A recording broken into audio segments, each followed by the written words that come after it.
तो गाइस आज हम बात करेंगे मैनेजर किम के चैप्टर नंबर 174 के बारे में। और पिछले चैप्टर में हमने देखा था अंडरवर्ल्ड का असली किंग भी कोरिया बस पहुंचने ही वाला होता है, जिसका कोड नेम होता है किंग। और ये बंदा सच में एक सीरियस प्रॉब्लम हो सकता है मैनेजर किम लोगों के लिए। लेकिन आज की वीडियो की शुरुआत में हम देखते हैं मैनेजर किम खुद काफी ज्यादा सीरियस हो चुके होते हैं कोड 66 को रोकने के लिए। उनकी आंखों से आंसू आ रहे होते हैं, एक हाथ में गन होती है, दूसरे हाथ में चाकू होता है, और अपने सामने अपने दोस्त को कहते हैं, इस बार मैं सब कुछ इस्तेमाल कर दूंगा तुम्हें बचाने के लिए। 66 मेरे साथ चलो, मैं तुम्हें बचा लूंगा। मैनेजर किम अभी दूर से ही 66 के गोली मारने वाले होते हैं, बट 66 खुद गोली की रफ्तार में आके मैनेजर किम के गन वाले हाथ में लात मार के उनका हाथ ऊपर कर देता है, जिससे गोली ऊपर की तरफ चलती है। इसके बाद मैनेजर किम गन का हैंडल 66 के सर पे मार देते हैं और 66 भी एक मुक्का मैनेजर किम के पेट में मार देता है। इसके बाद इन दोनों के बीच में बहुत ही अल्ट्रा लेवल की फाइट स्टार्ट हो चुकी होती है। मैनेजर किम 66 के ऊपर गोलियां भी चला रहे होते हैं, चाकू भी मार रहे होते हैं, लेकिन 66 भी मैनेजर किम की गोलियों से बच भी रहा होता है और उन्हें मार भी रहा होता है। मैनेजर किम अभी अपने बहुत ही खतरनाक कॉम्बैट स्टाइल में होते हैं, जहाँ पे मुक्कों के साथ साथ उनकी गोलियां भी मस्त करके चल रही होती हैं। लेकिन 66 उसके बावजूद भी मैनेजर किम को काफी अच्छी खासी टक्कर दे रहा होता है और मैनेजर किम अपने मन में कहते हैं, जैसी मुझे उम्मीद थी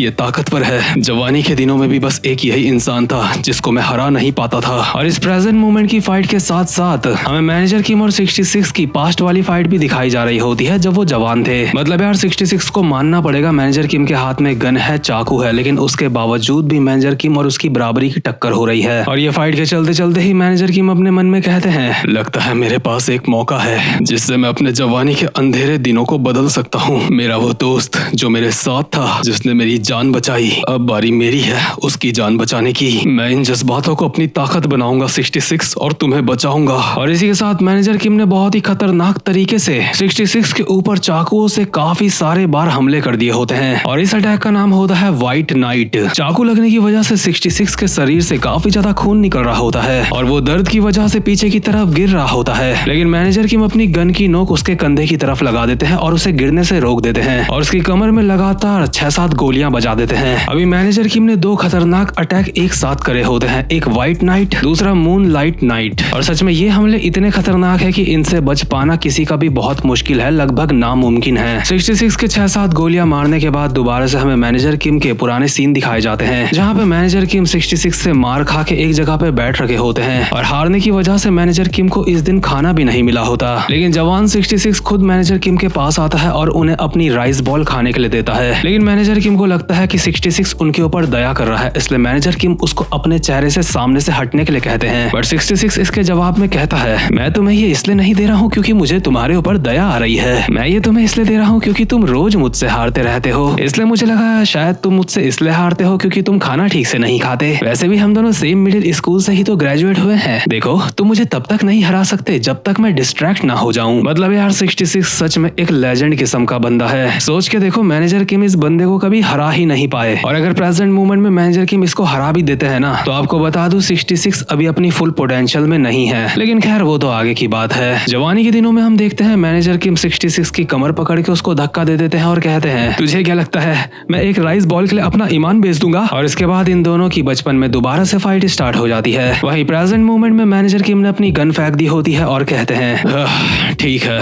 तो ये तुम्हारे ऊपर काम नहीं करा। हाँ, इस चीज का मुझे अंदाजा तो था, लेकिन मुझे ये नहीं पता था कि तुमने इतनी अच्छी क्वालिटी की बुलेट प्रूफ वेस्ट पहनी होगी। मैं सोच रहा था भले ही वेस्ट से गोली आर पार नहीं हुई, लेकिन तुम्हें डैमेज तो काफी पहुंचा होगा। बट इतने में ही 66 भी मैनेजर किम की तरफ गोली की रफ्तार से आता है और अपने दूसरे पैर पे लगे चाकू से मैनेजर किम के ऊपर एक ही झटके में काफी सारे कट्स मार देता है, जिस वजह से मैनेजर किम की हालत काफी खराब हो चुकी होती है और वो अपने मन में कहते हैं, शिट ये काफी खतरनाक है। साथ ही में वापस से हम इन दोनों का पुराना सीन देखते हैं बचपन वाला, जहाँ पे मैनेजर किम ने फाइनली 66 का दिया हुआ राइस बॉल खा लिया होता है। 66 कहता है, तुम इसे काफी मजे से खा रहे हो। मैनेजर किम कहते हैं, हाँ मुझसे बात मत करो। क्या ये राइस बॉल इतना ज्यादा अच्छा हो रहा है क्या? मैंने कहा ना मुझसे बात मत करो, खाना इंसान के लिए सबसे ज्यादा जरूरी चीज होती है, क्या तुम्हें ये बात नहीं पता? हाँ, अच्छा तो तुम इसलिए इतने मजे से इसे खा रहे हो। इसके बाद हम वापस से प्रेजेंट मूवमेंट में आते हैं, जहाँ पे शरीर पे काफी सारे कट्स लगने के बावजूद भी मैनेजर किम 66 के ऊपर एक मुक्का मारते हैं, लेकिन 66 अपने पैर से उस मुक्के को रोक लेता है और मैनेजर किम के ऊपर काफी सारी लातें बजा देता है। हालांकि मैनेजर किम उन सारी ही लातों को डॉज कर रहे होते हैं। इसके बाद वापस से हम इन दोनों की लाइफ का एक पुराना सीन देखते हैं, जहाँ पे ये दोनों दोनों एक मिशन में साथ में गए होते हैं और अब तक इन दोनों के बीच में दोस्ती भी हो चुकी होती है। और मैनेजर किम 66 को कहते हैं, ओए 66, तुझे क्या लगता है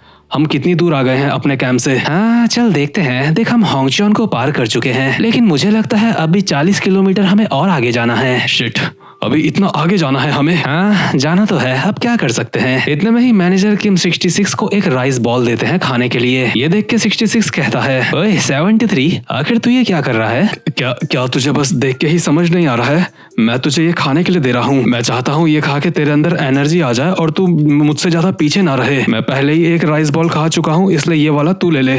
लेकिन 73, तूने तो कहा था कि खाना बहुत ज्यादा जरूरी होता है, तो फिर तू ये मुझे क्यों दे रहा है? 66, आखिर तू ये क्या बोल रहा है? भले ही खाना जरूरी होता है, लेकिन एक दोस्त से ज्यादा जरूरी नहीं होता। तुम मेरे दोस्त हो, इसलिए जो चीज मुझे प्यारी है वो मैं तुम्हें दे रहा हूँ। 66 इसे खाते हुए कहता है, तुम्हारा बहुत बहुत शुक्रिया दोस्त, सच में मैं तुम्हारा काफी शुक्रगुजार हूँ इसके लिए। और मैनेजर किम की ये मेमोरीज हमें ये बात बताती है कि इन दोनों के बीच में कितनी क्लोजनेस थी। इसलिए मैनेजर किम प्रेजेंट मोमेंट में 66 से फाइट करते हुए कहते हैं, जवानी के दिनों में मैं तुमसे पूछना चाहता था क्या हमारी मुलाकात कभी दोबारा होगी या फिर नहीं, लेकिन उस दिन जब हम दोनों मिशन में गए थे वो हमारा आखिरी मिशन बन गया था। क्या जो मैंने तुम्हें उस दिन कहा था उस वजह से तुमने मेरी जान बचाई थी? तुमने सिर्फ इसलिए खुद को सैक्रिफाइस कर दिया था क्योंकि मैंने तुम्हें अपना दोस्त कहा था। और ये बातें मैनेजर किम और 66 की फाइट होते होते ही हो रही होती है। और इसी के साथ साथ में हमें पास्ट का वो मिशन दोबारा से दिखाया जाता है जहाँ पे मैनेजर किम लोग अपनी मंजिल में पहुंच चुके होते हैं, जहाँ पे उन्हें किसी को मारना होता है, लेकिन वो जगह एक ट्रैप थी। मैनेजर किम लोग जैसे ही वहाँ पे पहुंचते हैं तो वहाँ पे एक खतरनाक सा ब्लास्ट हो जाता है और 66 मैनेजर किम को धक्का देके वहां से हटा के खुद उस ब्लास्ट की चपेट में आ जाता है। और उन आखिरी पलों में 66 ने मैनेजर किम को क्या इमोशनल शब्द कहे थे वो तो हम पिछली वीडियो में ही देख चुके हैं। प्रेजेंट मोमेंट में 66 से फाइट करते हुए मैनेजर किम को बार बार वही चीजें याद आ रही होती हैं और वो अपने मन में कहते हैं, इंसान को अपनी जिंदगी में अच्छी यादें भी मिलती हैं, दर्द भरी यादें भी मिलती हैं। वो यादें मिलती है जब वो बहुत मुसीबत में होता है, वो यादें जब उसका दिल भर आता है उसे काफी अच्छा लगता है। और उस इंसान की यादें जिसने तुम्हारी ये सारी यादें बनाई हैं अपनी यादों को कुर्बान करके। और अभी ना जाने कैसे मैनेजर किम के तो आंसू आ ही रहे होते हैं, लेकिन साथ ही साथ में 66 के भी आंसू आ चुके होते हैं मैनेजर किम से फाइट करते करते। इन दोनों ने ही अभी एक दूसरे के लगातार बजा रखे होते हैं। इतने में ही 66 मैनेजर किम का एक हाथ पकड़ के उछल के उसके ऊपर अपना एक घुटना मार देता है, जिस वजह से मुझे लगता है कि मैनेजर किम का एक हाथ टूट चुका है। बट मैनेजर किम भी इसी तरीके से 66 का एक हाथ तोड़ देते हैं। ये दोनों बारी बारी करके एक दूसरे के बजाए जा रहे होते हैं। एक अगर मैनेजर किम के पड़ता है तो दूसरा 66 के पड़ता है। और इसी तरह फाइट करते करते मैनेजर किम 66 को कहते हैं, मैं तुम्हें हमेशा से बताना चाहता था कि मैं तुम्हारा बहुत ज्यादा शुक्रगुजार हूँ। तुम्हारा बहुत बहुत शुक्रिया, तुम्हारी वजह से ही मैं जिंदगी जी पाया हूँ अपनी। इसलिए अब चाहे कुछ भी हो मैं तुम्हें अपने साथ लेके जाऊंगा। मेरे साथ चलो मेरे भाई, सब कुछ ठीक हो जाएगा, मैं तुम्हें बचा लूंगा। भले मैनेजर किम को भी अभी काफी डैमेज पहुंच चुका होता है, लेकिन इस वक्त उनकी पावर उनके इमोशंस से जुड़ी है, इसलिए काफी डैमेज के बावजूद भी मैनेजर किम उछल के 66 के ऊपर एक मुक्का मारते हैं और कहते हैं, चिंता मत करो दोस्त, तुम जो हो वो तुम्हारा सामने आ ही जाएगा। भले ही 66 के इमोशंस के साथ कुछ लोचा है, लेकिन उसके बावजूद भी उसकी आंखों से आंसू आ रहे होते हैं और उसको अपने पीछे जवान मैनेजर किम दिखाई दे रहे होते हैं। एक तरीके से 66 का गार्ड पूरी तरीके से डाउन हो चुका होता है और इसी मौके का फायदा उठा के मैनेजर किम ने 66 के ऊपर अच्छी तरीके से बजा दिए होते हैं। 66 के ऊपर नॉर्मल बुक के तो पड़ते ही हैं, साथ में मैनेजर किम ने CQC भी एक्टिवेट कर दिया होता है और मैनेजर किम से काफी ज्यादा मार खाने के बाद फाइनली 66 जमीन में गिर चुका होता है और मैनेजर किम भी अभी थक के गिरने वाले होते हैं और 66 को कहते हैं, मेरे साथ चलो, मैं तुम्हें ठीक कर दूंगा।